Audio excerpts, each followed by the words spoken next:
پیر اور مرید کا رشتہ بھی عقیدت کا رشتہ ہے۔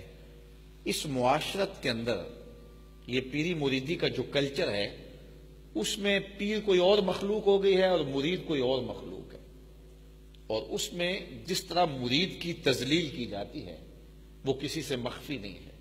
تو جب آپ اپنے رویے سے اور جو طریقت کا اس وقت سسٹم بنا ہوا ہے اس انداز سے لوگوں کی تذلیل کریں گے تو پھر نتیجہ یہ ہوگا کہ کوئی سادھو اور ملنگ قسم کے لوگ تو تمہارے قریب ہوں گے، سنجیدہ لوگ تمہارے قریب نہیں ہوں گے۔ عزت نفس جب لوگوں کی مجروح طریقت کے نام سے ہوگی کہ کوئی پیر صاحب کی چارپائی کے ساتھ بیٹھ گیا تو وہ پیر صاحب آگ بگولا ہو گیا کہ تم تو میرے برابر بیٹھ گئے ہو، اب تم مردود طریقت ہو گئے ہو، تو یہ کہاں لکھا ہے؟ مرید تکریم، عزت، وقار جان سے بھی زیادہ کرے، وہ ایک امر آخر ہے۔ لیکن یہ پیر کو کس نے سکھایا کہ وہ ان چیزوں کی ترغیب دیتا پھرے اور سارا دین اس کا جو ہے وہ اس میں سمٹ کے آ جائے، اس کے برابر نہیں بیٹھنے دینا۔ حضور علیہ الصلوۃ والسلام جب بیٹھتے تھے اصحاب کے ساتھ تو دائرے میں بیٹھتے، کوئی مخصوص نشست نہیں ہوتی تھی، لوگ پہچانتے تو حضور کے چہرے کے نور سے پہچان کہ یہ رسول اللہ بیٹھے ہوئے۔ اور میں ایک اور بات کی طرف توجہ دلانا چاہتا ہوں، جس طرح یہ پیر مرید کا رشتہ ہے اور اس میں جو فرق ڈال لیا گیا، اسی طرح یہ خطیب کا اور جو سامعین کا ایک فرق ہے۔ جب کوئی بندہ ممبر پہ بیٹھ جاتا نا، وہ سمجھتا ہے کہ اب میں جو ہے وہ عقل کل ہو گیا ہوں اور یہ آگے جو بیٹھے ہوئے ہیں یہ تو گوبھی کے پھول ہیں، جو مرضی ان کو کہو، اور وہ ایسی ایسی خرافات بکتا ہے اور مجمع کے لوگوں کی تذلیل کرتا ہے۔ یہ بات میں اس لیے کہہ رہا ہوں کہ یہ پرسوں ترسوں ایک واقعہ ہو گیا، یہ سوشل میڈیا پہ اس کی بڑی دھوم ہے کہ کسی جگہ پہ وہ خطیب صاحب کہہ رہے تھے کہ ہاتھ کھڑے کرو، وہ آج کل یہ کلچر ہے نا، ایک ہاتھ کھڑا کرو، دو ہاتھ کھڑے کرو، سینے سے آواز نکالو، جو زیادہ زور سے بولے گا وہ زیادہ جلدی مدینے چلا جائے گا، جو زیادہ زور سے نہیں بولے گا اس کو دیر لگ جائے گی۔ تو یہ ایک خود ساختہ معیار ہے اور پھر لوگوں کو پابند کیا جاتا ہے۔ تو اس نے جو ہے وہ کہا کہ کون اللہ کے رسول کو مانتا ہے، تو لوگوں نے ہاتھ کھڑے کیے۔ پھر اس نے کہا کہ کون اللہ کے رسول کو نہیں مانتا۔ کیا ضرورت تھی مجلس میں یہ بات کرنے کی؟ تو ایک بچہ تھا، اس کا غلطی سے ہاتھ کھڑا ہو گیا، تو اس نے اس کو کہہ دیا تو گستاخ ہے۔ تجھے کس نے حق دیا؟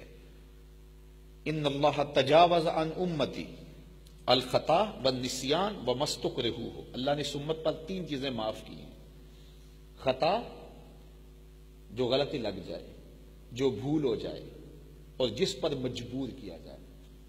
یہ 3 چیزیں اللہ نے اس امت پر معاف کر دی ہیں۔ آپ کو یاد نہیں تھا، آپ نے پانی پی لیا، روزہ رکھا ہے، روزہ نہیں ٹوٹے گا۔ رب نے کھلایا بھی ہے، رب نے پلایا بھی ہے، روزہ نہیں ٹوٹے گا، نسیان ہو گیا۔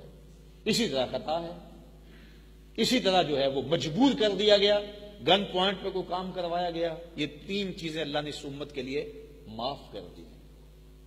تو اس نے کہا ہاتھ کھڑا کرے جو اللہ کے رسول کو نہیں مانتا۔ اتنے میں اس کا ہاتھ کھڑا ہو گیا، اس میں کہا نہیں مانتا، تو اس نے کہا تو گستاخ ہے۔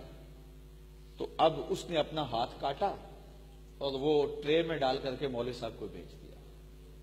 اب سوشل میڈیا کے اوپر یہ لوگ شیئر کر رہے ہیں دھڑا دھڑ کے، اس عاشق کے رسول نے وہ ہاتھ جو غلطی سے بھی اٹھ گیا اس کو کاٹ دیا، اور اس پہ تبصرے بھی ہو رہے ہیں، اس پہ تقریریں بھی چلیں گی۔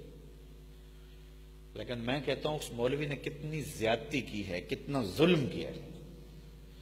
اس کو کس نے یہ اختیار دیا تھا کہ وہ اس شخص کو گستاخ قرار دے دے جس کا ہاتھ غلطی کے ساتھ کھڑا ہو گیا، جبکہ اللہ کے رسول نے اپنی امت پر شفقت کرتے ہوئے کہا کہ یہ 3 چیزیں میری طرف سے تمہیں معاف ہیں: خطا، بھول، اور جس پر مجبور کیا جائے۔ تو جس شخص کو یہ نہیں پتا کہ دین کی بنیادی تعلیمات کیا ہیں، وہ بیٹھ گیا ممبر پہ، اور ممبر پہ بیٹھ کے اس نے سمجھا جو نیچے بیٹھے ہوئے ہیں وہ سارے بے وقوف بیٹھے ہوئے ہیں، اور وہ کبھی کہتا ہے ہاتھ کھڑے کرو، کبھی کہتا ہے نیچے کر لو، اور لوگ بھی بیچارے سمجھتے ہیں کہ اگر ہاتھ کھڑے نہ کیے تو پتہ نہیں بے ادب ہو جائیں گے، جو مانتا ہے ہاتھ کھڑے کرو، جو نہیں مانتا نہ کھڑے کرو۔ کیا یہ ہے؟ شریعت کو اس طرح کا مزاج ہمیں دیتی ہے؟ میں تو کہتا ہوں کہ اس کو پکڑا جائے، اس کو قرار واقع سزا دی جائے، تو اس کو کس نے حق دیا؟ اور ہم اس کی مذمت کریں اس واقعہ کی. اور ہماری محافل کے اندر یہ جو کلچر ہے کہ اگر کوئی ہاتھ نہیں کھڑا کرتا تو اس کی تذلیل کی جاتی ہے. کوئی اونچی نہیں بولتا، یہ ہمارے خطبہ بعض ایسے ہوتے ہیں نا، اونچی بولو. جو اونچی نہیں بولتا تو اس پر برس پڑتے ہیں کہ میاں ہر بندے کا اپنا مزاج ہے. جو سبحان اللہ نہیں کہتا اس پہ برس پڑتے ہیں. وہ میاں کوئی اونچی سبحان اللہ کہتا ہے، کوئی دل میں کہتا ہے، کوئی آنسو بہا کے کہہ لیتا ہے. ہر شخص کی کیفیت اپنی ہوتی ہے، سننے کی اپنی کیفیت ہوتی ہے.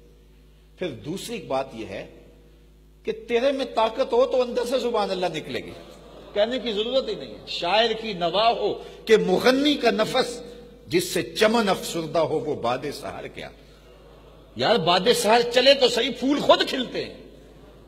باد سحر آ کے کہتی نہیں کہ میں آگی ہوں کھل جا. باد سحر کا جھونکا آتا ہے، پھول کھلنے شروع ہو جاتے ہیں. تیرے میں طاقت ہوگی، لوگ خود سبحان اللہ کہیں گے، خود بولیں گے. لیکن یہ جو ہے وہ خطابت کے زور پہ بار بار لوگوں کو مجبور کرنا، پھر ایک بار کھڑا کرو، دو بار کھڑے کرو، اور اونچا کھڑو، اور اونچا کھڑو، اب دوسرا بھی کھڑا کر لو، تو یہ کیا ہے؟ تو اگر کوئی بندہ ممبر پہ بیٹھ گیا ہے اور لوگ نیچے بیٹھے ہیں تو اس کا یہ مطلب نہیں ہے کہ وہ لوگوں کے جذبات سے کھیلے اور لوگوں کی تذلیل کرتا پھرے اور اپنی خود ساختہ شریعت لوگوں کے اوپر نافذ کر دے. اور کس طرح ان معاملات میں سختی شروع کر دی ہے جس کا شریعت نے حکم بھی نہیں دیا ہے. تو حضور علیہ الصلوۃ والسلام کی سیرت سے سیکھ کر ہمیں زندگی گزارنے کی کوشش کرنی چاہیے.